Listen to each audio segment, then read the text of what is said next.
अस्सलामु अलैकुम वरहमतुल्लाहि वबरकातुहू। शह नशीन पर तशरीफ़ फरमा गुजरात के मजलिस इत्तेहादुल मुस्लिमीन के सदर जनाब साबिर भाई साहब,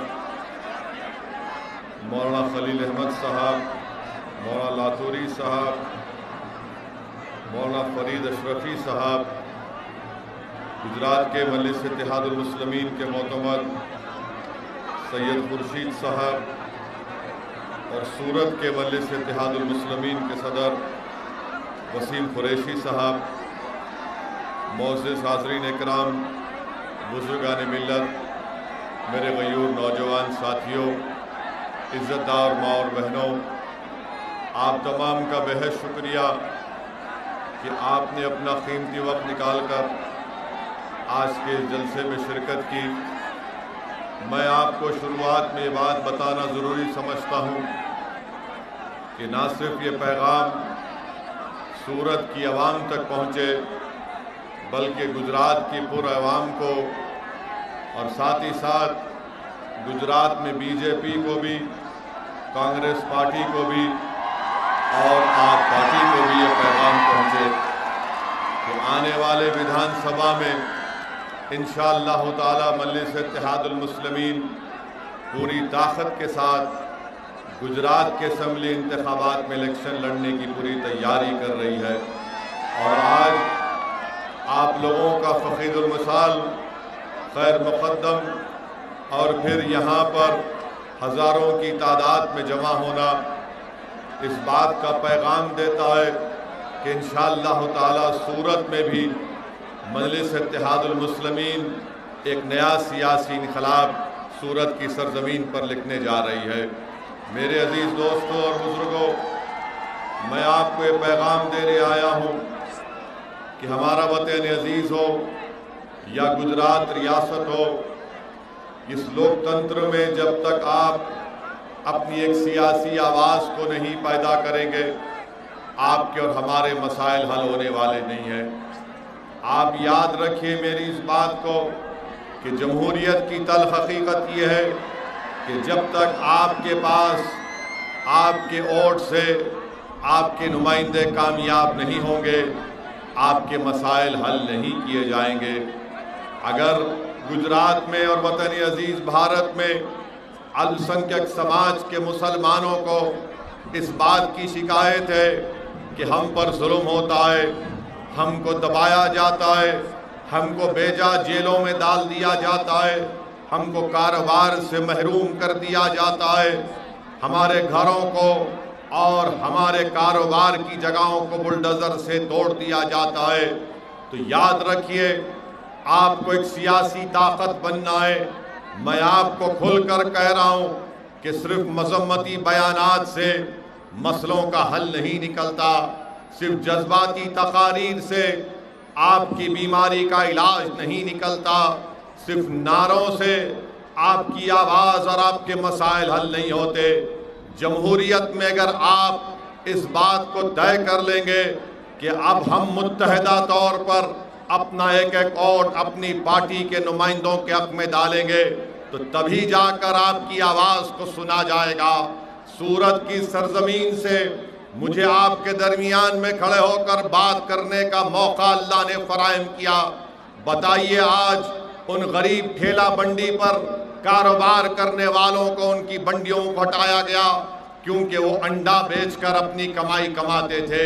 उन गरीब बंडियों को हटा दिया गया जिन पर कोई चिकन बनाता था तो कोई मटन बनाता था, मगर हुकूमत ने ये कह दिया, हुकूमत ने ये कह दिया कि नहीं नहीं, तुम बंडी पर अंडा और मटन नहीं बेच सकते, तुम बंडी पर सिर्फ तरकारी बनाकर बेच सकते हो। मेरे अजीज दोस्तों और बुजुर्गों, ये संविधान के खिलाफ है, ये भारत के कॉन्स्टिट्यूशन के खिलाफ है। अगर सूरत में यहाँ पर आपके नुमाइंदे होते तो इस हरकत के खिलाफ, इस गलत फैसले के खिलाफ आवाज उठाते, बीजेपी के जुल्म के खिलाफ आवाज उठाते। मगर आज आप देखते हैं कि गरीब तो महरूम हो गया अपने कारोबार से, मगर कोई आवाज नहीं उठती है। मेरे अजीज दोस्तों और बुजुर्गों, मेरे गयूर नौजवान साथियों, याद रखो आप मेरी इस बात को, जब तक आप एक सियासी ताकत नहीं बनेंगे आपके मसाइल हल होने वाले नहीं है। गुजरात में आज मुसलमान 11% हैं और पटेल बरादरी के लोग भी करीब करीब उतनी उनकी आबादी है। मगर आखिर क्या वजह है? मैं गुजरात के मुसलमानों को पैगाम दे रहा हूं कि आखिर क्या वजह है कि पटेलों की आबादी मुसलमानों की आबादी के बराबर है, मगर असेंबली में उनकी नुमाइंदगी करीब 44 है और मुसलमान के सिर्फ 3 MLA जीत कर जाते हैं।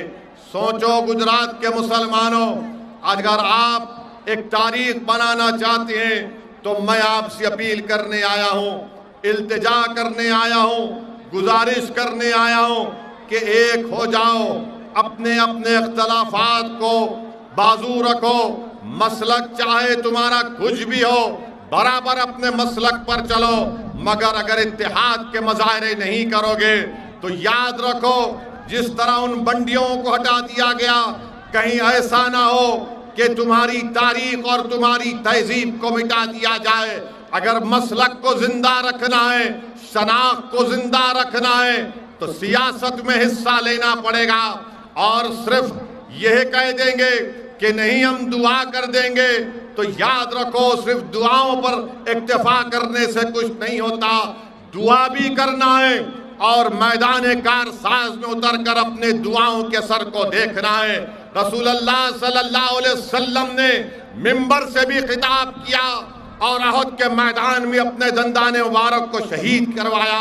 हक और बातिल की जंग में इमाम हुसैन ने अपनी जान के नजराने पेश कर दिए ताकि हक को कामयाबी हो सके। अगर आप सिर्फ सोचते रहेंगे कि कैसे होगा क्या होगा, मेरे अजीज दोस्तों और बुजुर्गों, एक मर्तबा आप मजलिस इत्तेहादुल मुस्लिमीन को मजबूत करिए, सियासत में हिस्सा लीजिए। याद रखिए किसी शायर ने बड़ा खूब कहा था कि जुदा हो दीन से सियासत, जुदा हो दीन से सियासत तो रह जाती है चंगेजी। अगर चंगेजी का खात्मा करना है तो सियासत में हिस्सा लेना है, अगर जालिम के जुल्म को रोकना है तो सियासत में हिस्सा लेना है, अगर वक्त के फिरौन और नमरूदों को रोकना है तो अपनी सियासत में हिस्सा लेकर अपने इत्तेहाद की ताकत पर अपने नुमाइंदों को कामयाब और कामरान कराना है। अगर कोई आपके दरमियान में आकर ये कहता है कि गुजरात की विधानसभा में अगर मजलिस इत्तेहादुल मुस्लिमीन के अरकान कामयाब हो जाएंगे तो क्या कर लेंगे? याद रखो गुजरात के मुसलमानों, याद रखो भारत के मुसलमानों, आप हुकूमतों को तब्दील नहीं कर सकते, आप अपने वोट से अपने नुमाइंदों को कामयाब कर सकते हैं। अगर कोई ये कहेगा कि अगर गुजरात की विधानसभा में मुसलमान अगर 5-10 मजलिस के कामयाब हो गए तो क्या होगा? अरे क्या होगा जब भारत की पार्लियामेंट में 540 के ऐवान में ये अकेला दीवाना आपकी दुआओं से खड़ा हो जाता है तो पूरी भारत की पार्लियामेंट को सुनना पड़ता है, पूरी भारत की पार्लियामेंट को सुनना पड़ता है। लोग बोलेंगे आपसे कि गुजरात में बीजेपी मजबूत है, बीजेपी की सरकार है, तो हाँ भारत की पार्लियामेंट में मोदी के 300 है, मगर अगर एक दीवाना खड़े हो जाता है तो 300 के सामने सच्चाई बयान करने का मौका मिलता है। तो ये मिजाज गिरामी आपको पैदा करना है। सुनो मेरे सूरत के नौजवानों, मैं उलमाए किराम की और मशाइखीन उज़्ज़ाम की मौजूदगी में लबकशाई कर रहा हूँ। सुनो आप मेरी इस बात को, मैं गुजरात को अपने लिए नहीं आया हूँ, मैं गुजरात को अपनी इज्जत और मकबूलियत या अपनी अना की तस्कीन में इजाफा करने के लिए नहीं आया हूँ। मैं अगर गुजरात को आया हूँ और आता रहूंगा तो एक ही मकसद है कि आपकी क़ियादत बने, आप नेता बने, आप लीडर बने, आपके दिलो दिमाग से खौफ दूर हो जाए, बराबरी का हिस्सा आपको मिले और आपको इज्जत की निगाहों से देखा जाए। मेरे अजीज दोस्तों और बुजुर्गों, ये उस वक्त मुमकिन है जब आप मुत्तहिदा तौर पर मजलिस इत्तेहादुल मुस्लिमीन के हक़ में अपने वोट का इस्तेमाल करेंगे। इल्जाम लगाने वाले इल्जाम बहुत लगाते हैं। कोई इल्जाम लगाएगा कि ओवैसी के भाषण से बीजेपी को फायदा हो जाता है। कोई कहेगा कि मजलिस के इलेक्शन लड़ने से बीजेपी का फायदा हो जाता है। मैं आपको बता रहा हूं कि मेरे भाषण से ना हमारी पार्टी के इलेक्शन लड़ने से किसी को फायदा या नुकसान नहीं होता। मैं इलेक्शन लड़ता हूं तो मेरी पार्टी को फायदा हो। मैं इलेक्शन इसलिए नहीं लड़ता कि किसी को फायदा पहुंचे या किसी को नुकसान पहुंचे। इल्जाम लगाने वालों इल्जाम लगा लो। जब तक अल्लाह असदुद्दीन ओवैसी को जिंदा रखेगा मैं अपना काम करता रहूंगा। जब तक अल्लाह सुब्हानहू तआला अपने फजल और करम से मेरे जान और माल की हिफाजत करता रहेगा मैं बोलता रहूंगा, मैं लड़ता रहूंगा। हाँ, कोई गम की कोई बुरी बात नहीं है कि अगर मैं खड़े होकर ये कहता हूं कि मैं भारत के गरीब और मजलूम आवाम के लिए एक आवाज उठाता हूं। मुझे कोई शर्मिंदगी नहीं है इसमें, इस बात को कहते हुए मुझे कोई शर्मिंदगी नहीं है अगर मैं खड़े होकर कहता हूं कि मैं दलित और आदिवासियों के हुकूक का मुतालबा करता हूं। मुझे कोई डर नहीं होता अगर मैं कहता हूं कि भारत के मुसलमानों को संविधान के मुताबिक उनका जायज मुकाम मिलना चाहिए, तो कोई डरने की जरूरत नहीं है। भारत के मुसलमानों, सूरत के मुसलमानों, गुजरात के मुसलमानों, हमको अपना हक हासिल करना है। हम अल्लाह से डरने वाले हैं, किसी इंसान हुकूमत से डरने वाले नहीं बन सकते हैं।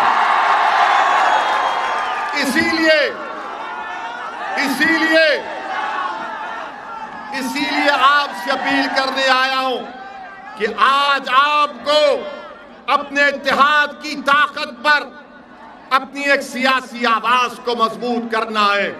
छोड़ दीजिए उन कांग्रेस पार्टी को जो अनकरीब में कांग्रेस पार्टी भारत से के सफ़े हस्ती से खत्म होने जा रही है इंशाअल्लाह ताला। कांग्रेस पार्टी नहीं मुकाबला कर सकती बीजेपी और मोदी का। अगर कोई जानता है कैसे बीजेपी को रोका जाए तो उसका नाम असदुद्दीन ओवैसी और मजलिस इत्तेहाद और मुस्लिमीन है। ये कांग्रेस के कायदीन राहुल गांधी में दमखम नहीं है कि मोदी को रोक सके, ना मोदी का जवाब दे सके। मेरे अजीज दोस्तों और बुजुर्गों, पिछले 25 साल से गुजरात में बीजेपी कामयाब हो रही है। मजलिस इलेक्शन नहीं लड़ी तो कैसे बीजेपी कामयाब हो रही है? तो मालूम हुआ कि गुजरात में बीजेपी और कांग्रेस का एक टाका है, एक रिश्ता है। अगर आप कांग्रेस को वोट देंगे तो वो जीत कर बीजेपी के पास चले जाएंगे। जैसा कि पिछले विधानसभा के चुनाव में कांग्रेस के 12 विधायक जीतकर जिस तरह असेंबली के इलेक्शन के बाद कांग्रेस के 12 विधायक जीतकर बीजेपी में चले गए, मोदी के गोद में बैठकर चाय पीना शुरू कर दिए, मगर आज हम पर इल्जाम लगाया जाता है कि मजलिस इत्तेहाद और मुस्लिमीन के इलेक्शन लड़ने से यहां पर इनका फायदा होगा या इनका नुकसान होगा। मेरे अजीज दोस्तों और बुजुर्गों, थोड़ी देर के लिए इत्मीनान के साथ मैं आपके जज्बात की कदर करता हूं और आपसे अपील करूंगा कि 15-20 मिनट के लिए आराम से मुझे जो कहना है, मुझे जो पैगाम देना है उसको सुन लीजिए। तो मेरे साथ दुरूद शरीफ पढ़िए कि अल्लाहुम्मा सल्ली अला सय्यदिना मुहम्मद अब्दिका रसूलिका नबी उम्मी व आले साहबे सल्लिम। नारा लगाइए मेरे साथ, नारे तकबीर, नारे तकबीर। मेरे अजीज दोस्तों और बुजुर्गों, जो दूसरी बात मैं आपके सामने रखना चाह रहा था वो ये है कि आज हमारे वतन अजीज में, हमारे मुल्क भारत में हर चीज को ये इल्जाम लगा दिया जाता है कि ये हुआ तो मुसलमानों की तरफ से हुआ, अगर ये गलत हुआ तो मुगलों की वजह से हुआ। हम उनको बताना चाह रहे हैं, बीजेपी और आरएसएस के लोगों को, मैं सूरत की सरजमीन से देश के प्रधानमंत्री नरेंद्र मोदी को यह पैगाम देना चाहता हूं और ये बात साफ और वाज़े तौर पर, ओ भाई रुक जाओ, साफ और वाज़े तौर पर कहना चाहता हूं कि कहा जाता है कि मुगलों की बात करते हैं। अरे भारत का मुसलमानों का मुगलों से कोई ताल्लुक नहीं है, याद रखो। हमारा ताल्लुक उन लोगों से है जो अहले दिल थे, सूफी थे, जिन्होंने इस्लाम को भारत को लाया। अगर भारत में पहली मस्जिद मुगलों ने नहीं बनाई थी, भारत में पहली मस्जिद अगर बनाई गई तो केरला में बनाई गई थी। वो बादशाह थे, बादशाह दीन का नहीं होता, आलिम दीन का होता है। सूफी जो होता है उसका ताल्लुक दीन से होता है। मगर बीजेपी मुगलों को मुसलमानों से जोड़कर कहती है नहीं, वो 600 साल पहले ऐसा हुआ था, 500 साल पहले ऐसा हुआ था, 450 साल पहले तोड़ी गई, अब हम उसमें खोद के देखेंगे।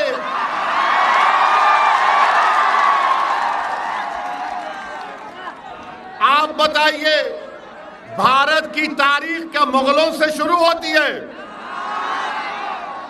भारत, ये जो भारत बना, अगर कोई संगी आपसे कहेगा, कोई अगर मुसलमानों का दुश्मन आपसे कहेगा कि आज मुगलों की वजह से ऐसा हो रहा, तो उनसे पूछना भारत कैसे बना। 50,000 साल पहले अफ्रीका से लोग भारत को आए थे। कितने साल पहले? 50,000 साल पहले। 40,000 साल पहले ईरान से किसान आए थे। 30,000 साल पहले स्टीप से लोग आए थे, स्टेप से लोग आए थे।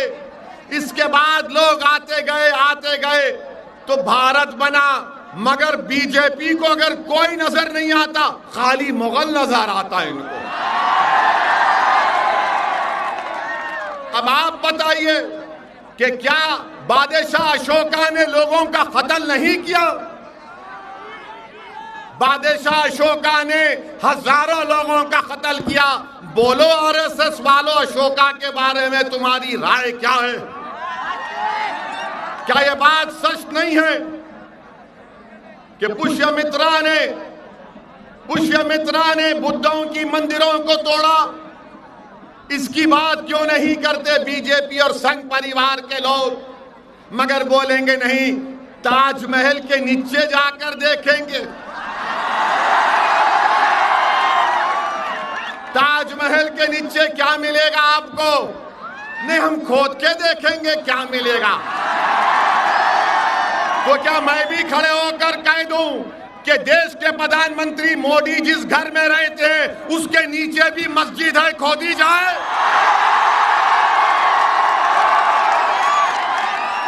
अगर तुम्हारी आस्था है तो मेरी आस्था नहीं है। क्या मोदी की आस्था ओवैसी की आस्था से बढ़कर है या बराबर है? बताओ आप। ये देश आस्था पर नहीं चलता मोदी जी, ये देश चलेगा तो संविधान पर चलता था और चलता रहेगा। भारत का मुसलमान किराएदार नहीं है, हिस्सेदार है। आप ले जाकर मुगलों से मिलाते हैं। अरे मुगलों से हमारा रिश्ता नहीं था। वो मुगल जितने बादशाह थे उनकी बीवियां कौन थी? किससे शादी की थी उन्होंने?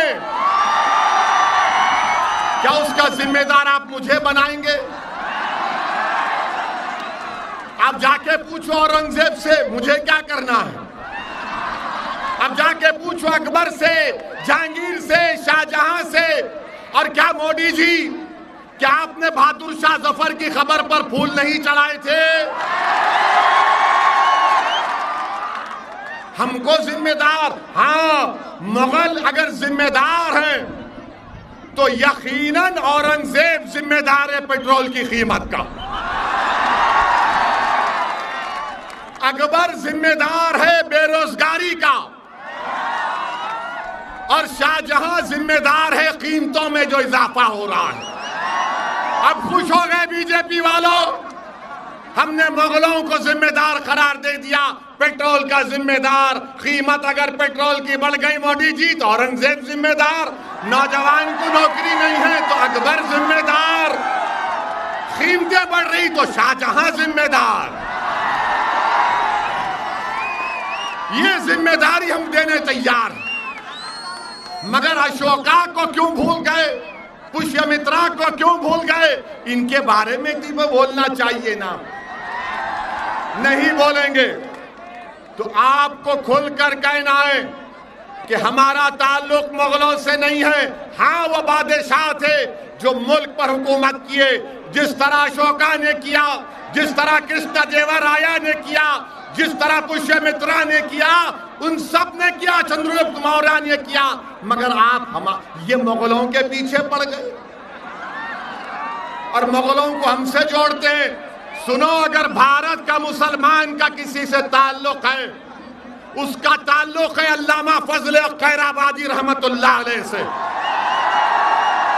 वो अल्लामा फजल खैराबादी जो काले पानी की सजा काटी और अपनी जान की अजीम कुर्बानी दे दी। सुनो संगियो, अल्लामा फजल खैराबादी ने अंग्रेजों से माफी की भीख नहीं मांगी।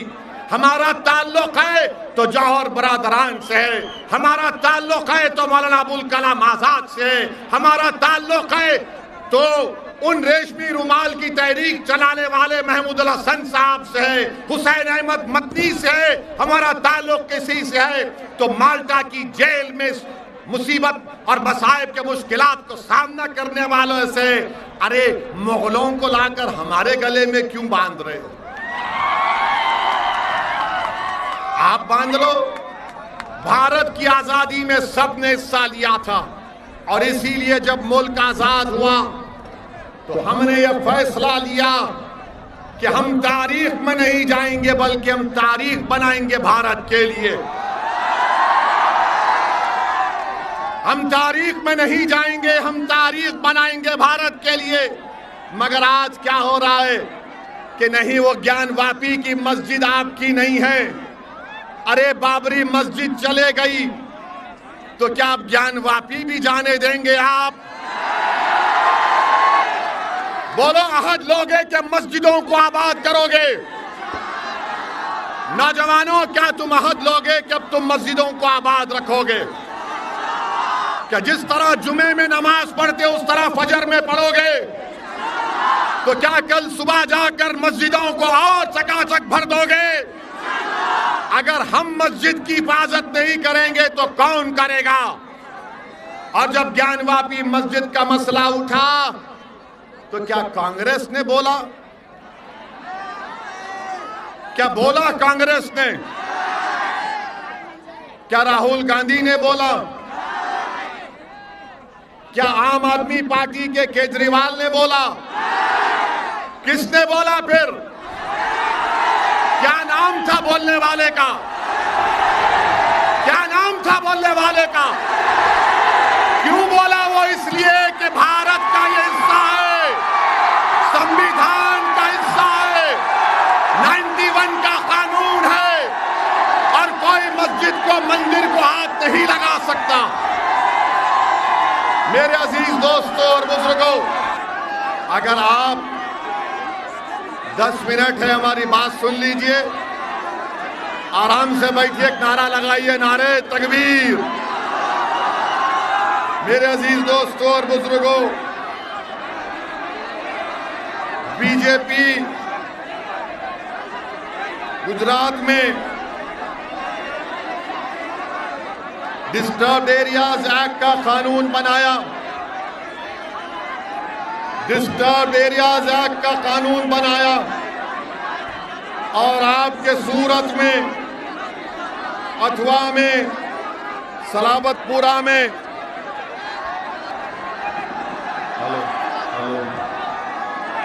मोदी जी को बोले तो माइक भी डर रहा उनसे, मगर हम नहीं डरते, हम सिर्फ अल्लाह से डरने वाले। तो मैं आपसे कह रहा था, डिस्टर्ब एरियाज एक्ट सलाबतपुर में, चौक बाजार में, शहीदपुर और लाल चौक में अब तक 2017 से डिस्टर्ब एरियाज एक्ट लगा दिया गया। 2002 से अल्हम्दुलिल्लाह सूरत में कोई फसाद नहीं हुआ। मजलिस इत्तेहादुल मुस्लिमीन इस बात का मुतालबा करती है कि गुजरात से डिस्टर्ब एरियाज एक्ट को ख़त्म किया जाए। और आप जानते हैं कि सूरत के मजलिस के सदर ने sir sir sir sir sir sir sir अरे सर रुक जाइए।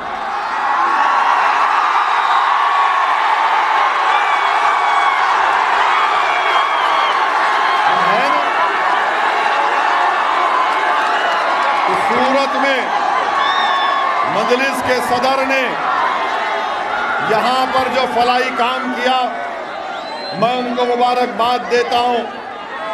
और ये बताना चाहता हूँ कि गुजरात में सिर्फ 26% मुसलमान मैट्रिकुलेशन मुकम्मल करते हैं और दूसरे लोग हमारे हिंदू भाई 41% मैट्रिकुलेशन मुकम्मल करते हैं। तो मेरी आपसे गुजारिश है कि आप मजलिस इत्तेहादुल मुस्लिमीन का साथ दीजिए।